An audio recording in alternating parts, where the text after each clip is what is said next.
Bonjour, on est aujourd'hui à La Rochelle au musée maritime. Alors c'est un musée qu'on a déjà eu l'occasion de faire par le passé, mais on avait envie de vous le présenter parce qu'on n'a pas fait de vidéo là-dessus. Donc moi j'aime bien les bateaux, j'aime bien La Rochelle, donc à mon avis vous allez certainement aimer cette vidéo. Alors première bonne nouvelle, c'est qu'on peut pique-niquer. Il y a une aire de pique-nique qui est là, juste à l'entrée. Une fois que vous êtes passé les caisses, vous pouvez pique-niquer sur les quais en face des bateaux à visiter.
Je suis Marcel Richard. J'étais mécanicien à bord de ce fier navire en 1961. Cela ne va pas dire, n'est-ce pas? La puissance cumulée maximum des deux moteurs était de 2000 chevaux. Elle permettait au navire d'atteindre la vitesse de 15 nœuds, soit 28 km/h. Pas de quoi se faire flasher. Le 440 volts alternatif nécessaire aux besoins du bord. L'intempérance des ailes validait celle de leurs marins mousquetaires. Songez, chacun d'eux consommait près de 3500 litres de gazole par jour. Et D'Artagnan, où est D'Artagnan? Eh bien,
c'est ainsi que se termine notre visite.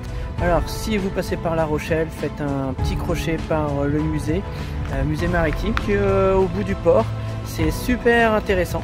Alors même si vous n'aimez pas les bateaux, vous allez découvrir plein de choses parce que là on visite un bateau météo, le dernier qui reste en Europe. C'est assez passionnant parce que vous avez vu, on traverse tout de la cale jusqu'à la cabine de pilotage. Franchement c'est intéressant, c'est passionnant. Alors ensuite ce qui est bien, c'est que les bâtiments, comme on vient de traverser, sont climatisés, donc il fait bon. On est allé voir un peu, on a fait quelques jeux, il y a des belles expos. Non, franchement c'est un bel endroit, fort sympathique.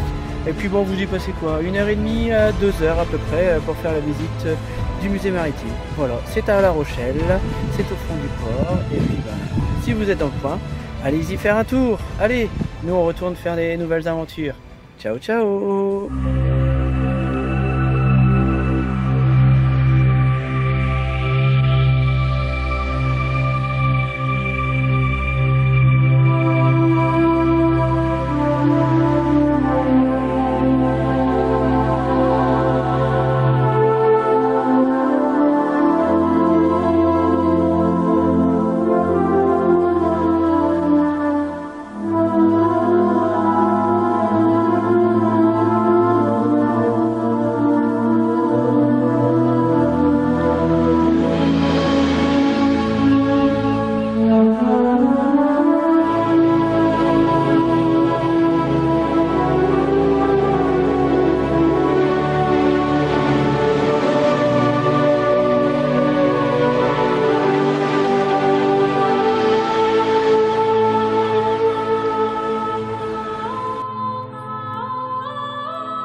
Finalement on avait fait un débrief un peu trop rapidement puisqu'on s'est rendu compte en sortant qu'il y avait une deuxième partie du musée située en face avec des vieux bateaux en bois magnifiques. J'ai retrouvé l'Optimiste sur lequel j'ai appris à naviguer au Bassin-Rond à Bouchain.